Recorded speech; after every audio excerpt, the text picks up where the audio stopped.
All right, here we go for the third module for the critique for the best photo part 2 assignment.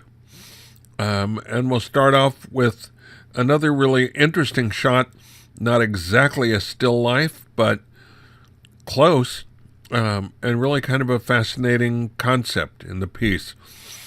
The things to watch out for are assuming that your primary point of focus are the feet, the ballerina's feet in her shoes. Then again, you've got to be careful for anything that's going to take you away from that. Any background, anything around your shot needs to help support the core idea of your shot. Here we've got stuff with a lot of fine detail. It's really interesting, all on its own. But does it start to pull away a little from the primary object? Maybe, maybe not. We could certainly tone it down.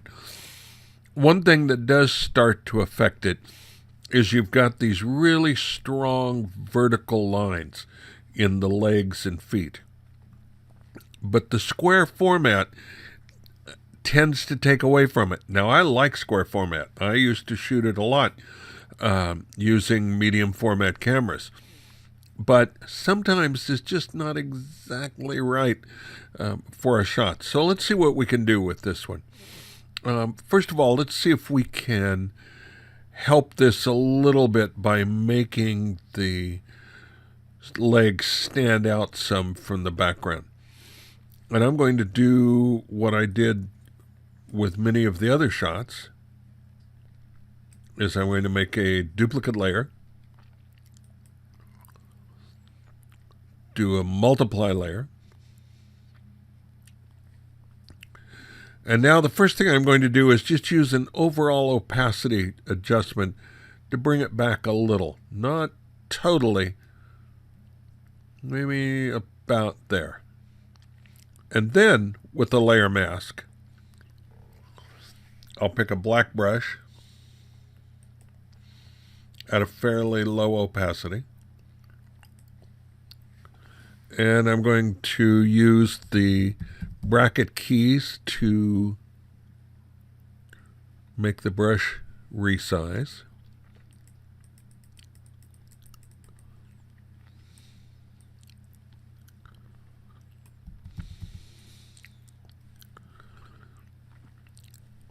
And we'll bring out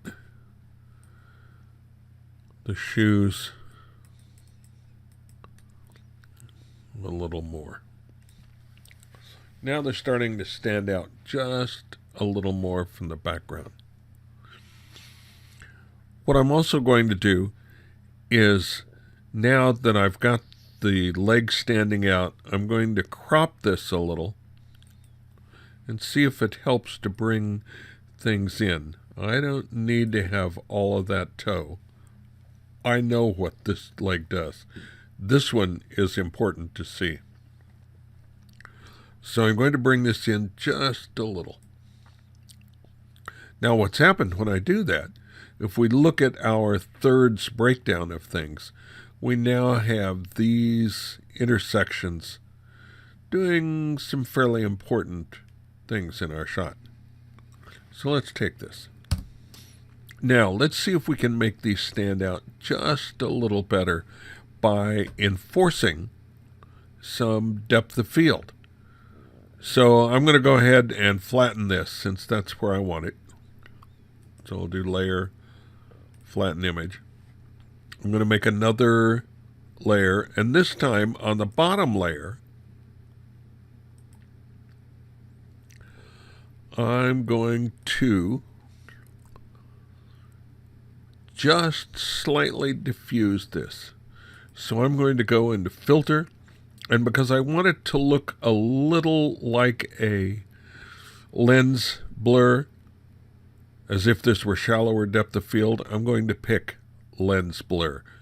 This is a memory hog, so it can really eat up some memory and take some time. But what I want it to do is take that background down just a little.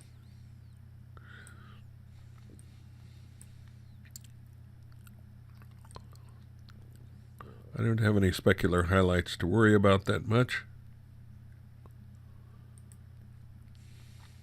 So I'm going to say okay. So I've got my bottom layer out of focus, my top layer in focus. Now what I'm going to do is go to this layer, make it a layer mask, and I could go either way with this. I could use a standard layer mask, or I could do an inverted mask. It just means there's going to be different things to deal with. So in this case, I think it's going to be easier to do it with a normal mask. So we'll try that first. We'll pick our black brush.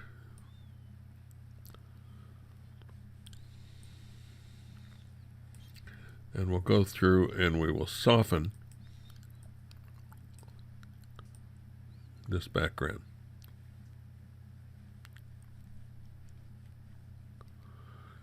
Now that's a little much there, but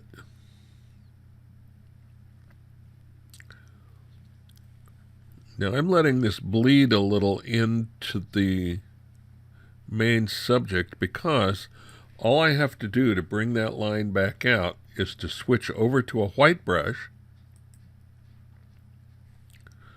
come back in and pick up that edge. Can you see that edge coming back?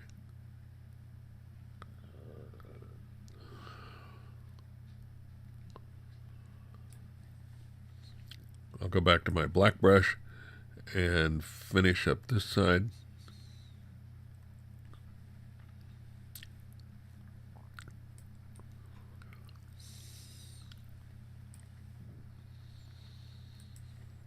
Now I'll go back and put the edge of my leg back on.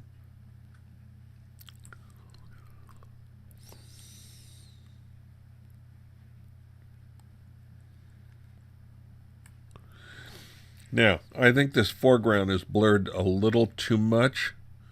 So, what I'm going to do is lower the brush opacity.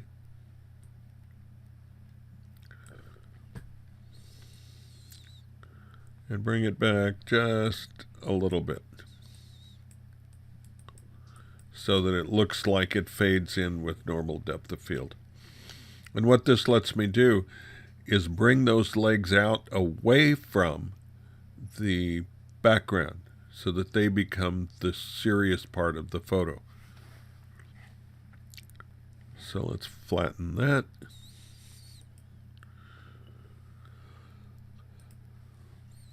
And now we'll see what we've done with this. So there was our original. And there is our new one.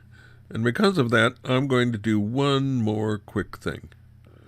I'm going to vignette it just slightly. So I will make this into a multiply layer. Use a layer mask, and I'm going to invert this mask with Control I. That means I want to have a white brush. I want it to be fairly low, but I want it to be big. And I'm using the bracket keys to do that.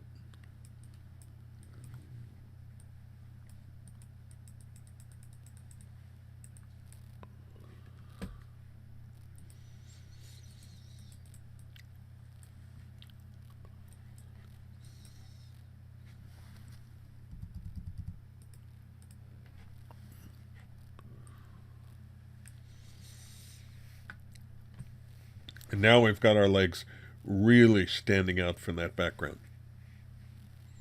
So there's no doubt whatsoever what the subject is.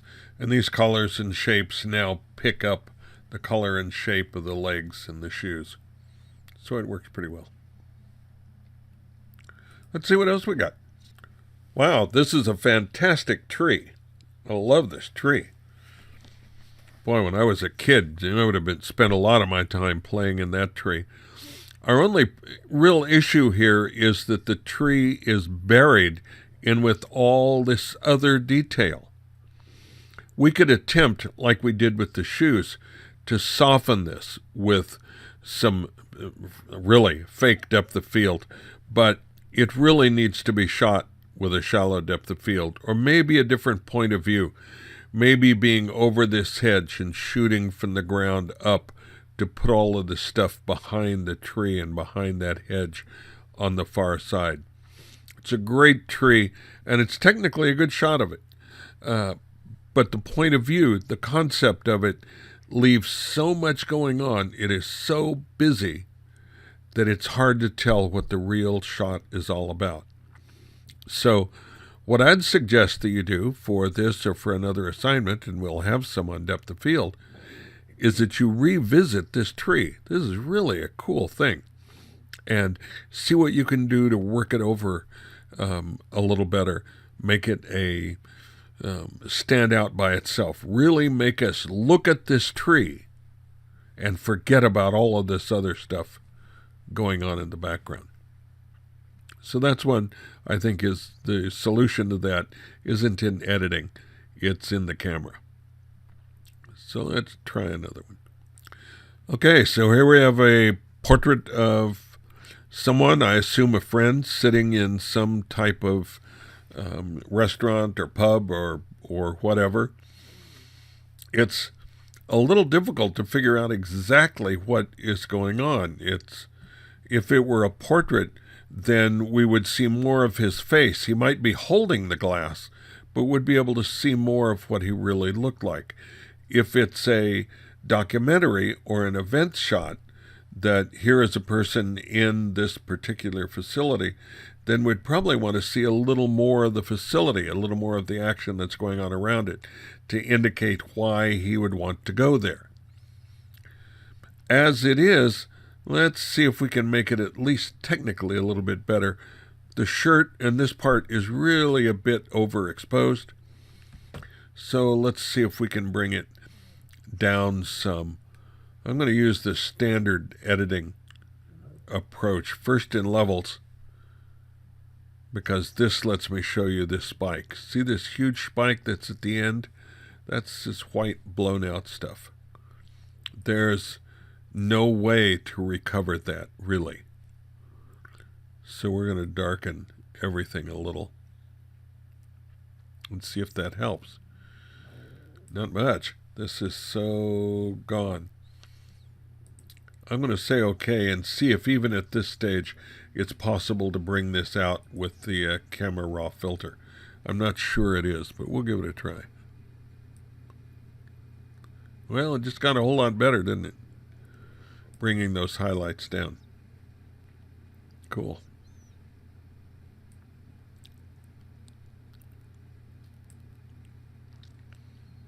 And since I'm in camera raw with my gradient filter, I'm going to pick that, come up at this angle, turn the exposure down a bit, just enough to slightly darken it.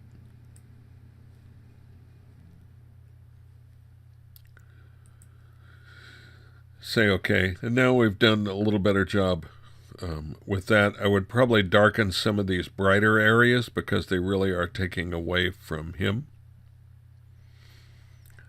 For that, we could use the proper way to burn and dodge, which is not to use the burn and dodge tools. If you're doing a black and white image, these work fine. But if you're doing color, these tend to really mess with color. So the best way to burn and dodge an area, to darken and lighten selective areas in your shot, is to come up here to the layer menu, pick layer, new layer, click on that, and it will open up this little dialog. What we want to do is change this normal mode to, you can use either overlay or soft light. Overlay, they have the same effect. They will build contrast based on tone. Anything that is neutral gray will have no effect. If it's lighter than neutral gray, it will lighten it. If it's darker than neutral gray, it will darken the image. You'll see what I mean in just a second. Overlay and soft light do the same things, except overlay is a more extreme, a more aggressive application of it. So generally, I'm going to start off trying soft light. Now, that made this little bar come active, and I want to click on that. So now, what's going to happen with our new layer, if you come down here and look, we've created a new layer, and it is gray. It's neutral gray. So why aren't we seeing neutral gray? The eyeball is on that layer. That's the active layer. But it's because it's a soft light style of layer. We're seeing the bottom layer as it is influenced by this top layer. And when it's middle gray, it doesn't do anything. So how do we change that? Well, let's go pick up our black brush.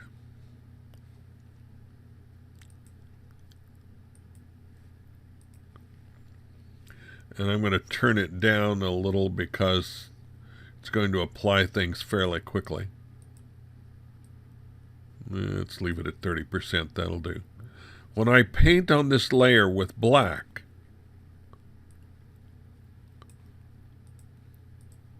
it's going to darken that without messing with the color.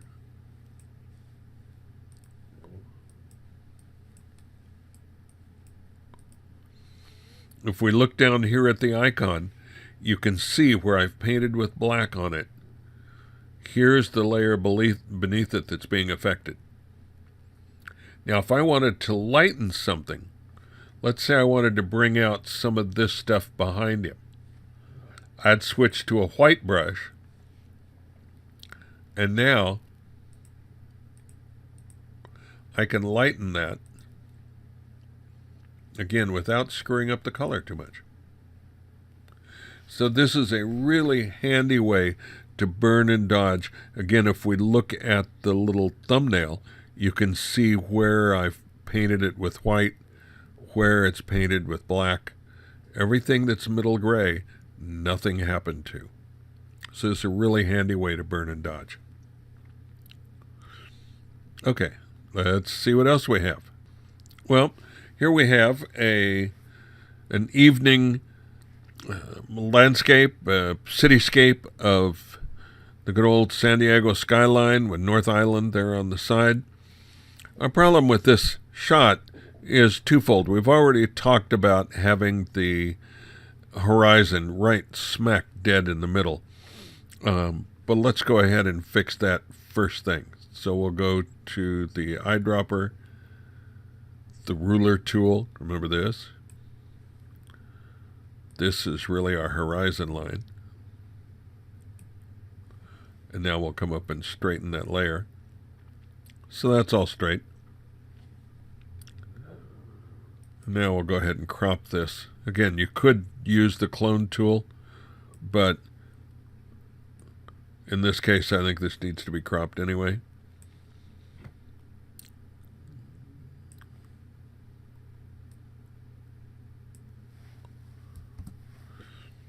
So now our horizon's straight. The real problem, the shot is really way out of focus. And I'm inclined to think, because nothing is sharp, that it's not an issue of focus, it's an issue of camera movement. So if we go over to File, File Info, and take a look at the camera data, this is showing us that this was 1/250th of a second with a 48 millimeter lens. There's really no reason why this should not be sharp. This really should be crisp with that kind of an arrangement. It's an unusual exposure for this scene, but I'm assuming this is accurate. This came from your metadata. So why this isn't sharp? Maybe it is focus. In which case, make sure that you have focused your viewfinder. Most cameras have a diopter in the viewfinder that allow you to focus them. Make sure yours is focused. Otherwise, you won't be able to make it sharp no matter what you do. So give that a try. Then I would tackle this to decide which is more important, the water or this blank sky. So I would bring this down maybe to about there and make this a panoramic layout. But there's not much we can do to it with the with it being so soft. Good idea, good concept. Now you need to go back and figure out, why is this not sharp? So let's grab the next one. Okay, well, we've got this cute little guy here, clearly begging for goodies. Standing there like a polite little gentleman saying, you got any nuts or popcorn or something I could beg off of you? But he's tiny in this shot, and it's hard to tell which is the real subject, the little squirrel or the boardwalk, which itself is kind of an interesting pattern with all of this texture and stuff going on in it. So the first thing that would be really handy is to come in a bit tighter on our little subject critter here.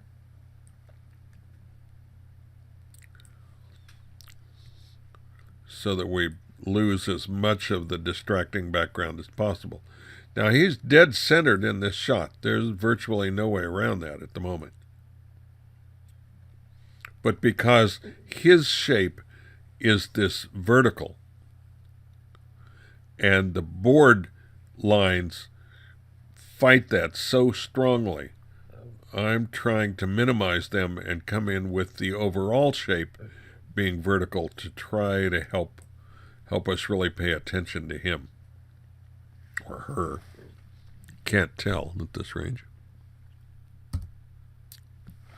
So let's start with that. I'm going to take it down one more quick notch to get rid of this hot spot up there, because I don't really need it. Okay. Now, what can we do to help center in on him? Well, one possible thing we could do is to vignette it, and or maybe use that slight depth of field blur that we did before. I don't know if that would help or not, but let's give it a try. So we'll make 2 layers. We'll go to our bottom layer.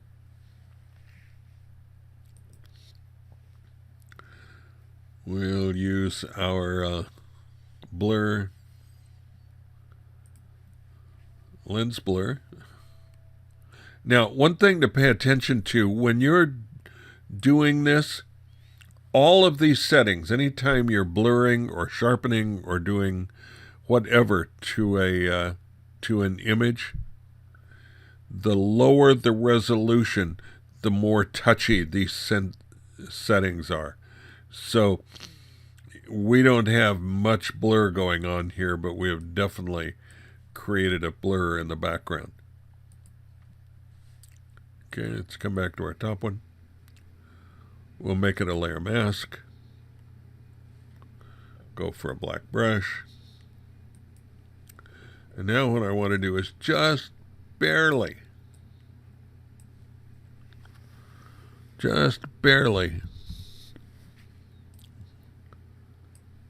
make that background soft. Well, I may need more than 17% to do it.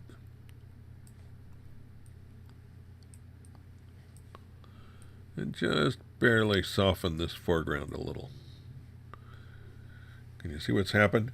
He has started to jump out at us with that selective depth of field. So let's go ahead. Let me show you one other interesting move. I could flatten this to go to my next step, but I may want to come back and do with these. I could be doing this with adjustment layers. I'll be honest with you, I tend not to use adjustment layers because I think they lead to sloppy editing. But we could be doing this with adjustment layers. But let me show you one other thing. It's called Stamp Visible, and it is an interesting multi-keystroke move. There's no menu way to do it, and it's Control or Command, Alt or Option, Shift E. And what that does is create a new layer that is flattened. We've still got these two below it. And if you look up here in the history steps, here's what it actually did. It's called Stamp Visible. So we have a new layer we can work with. Now I'm going to duplicate that layer. I'll make this our infamous multiply layer. Make it a layer mask. And with this black brush set down,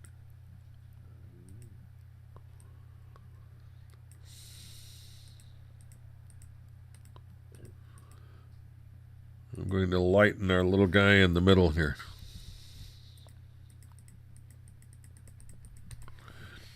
So we've created a very subtle vignette for him. I would also knock down this leaf. Actually, I would get rid of it. Let's take a clone stamp. I am going to flatten things at this point. Hold down the Alt key, picks up this texture.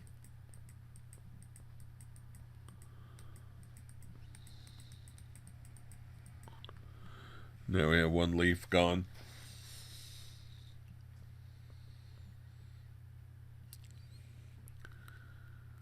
Now what we could do is decide maybe we would like him a little bit sharper. So we could do that too. Come down on, I'm going to do this on the bottom layer, on the background layer.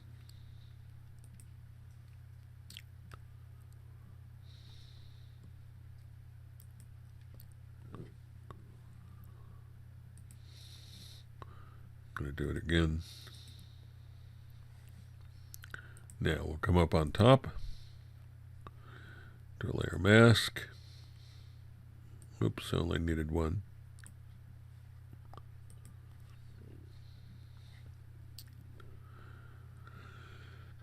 Get our black brush, set it low.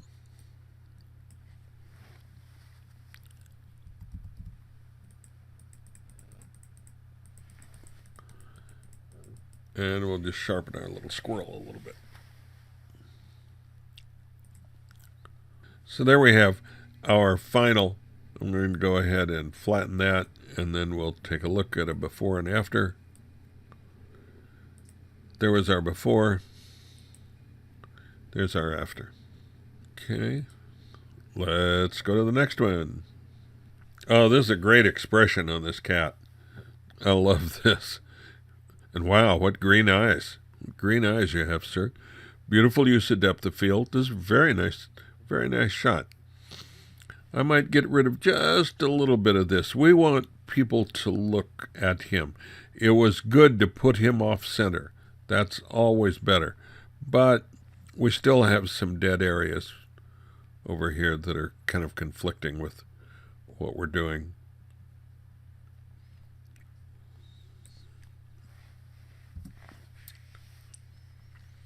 So we'll take that down just a little bit.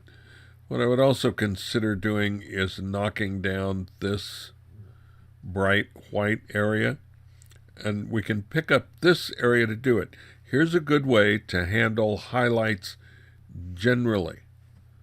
I'm going to use the eyedropper to pick up this tone, which is the tone that's in there.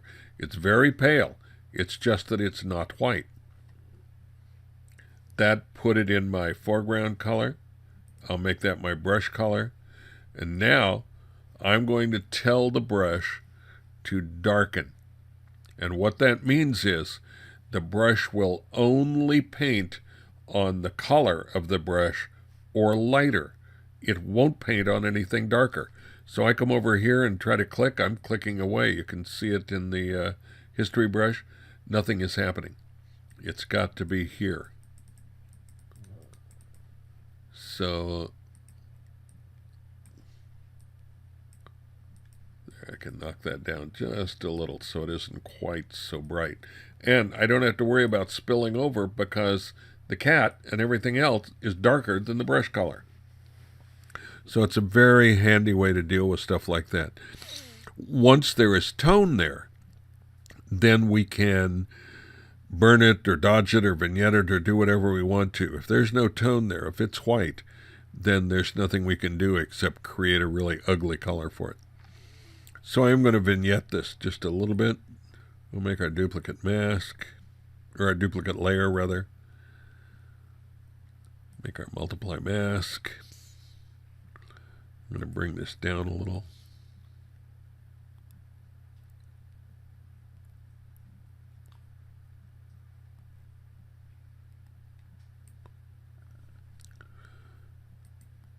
Make our layer mask. Black brush.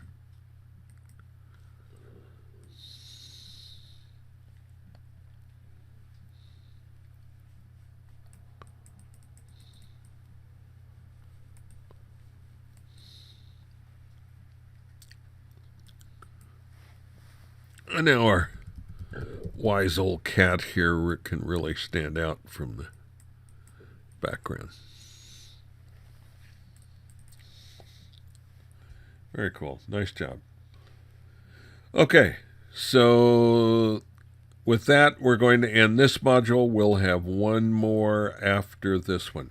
So stand by, and we'll pretty soon have them all done. You guys have done some really nice stuff.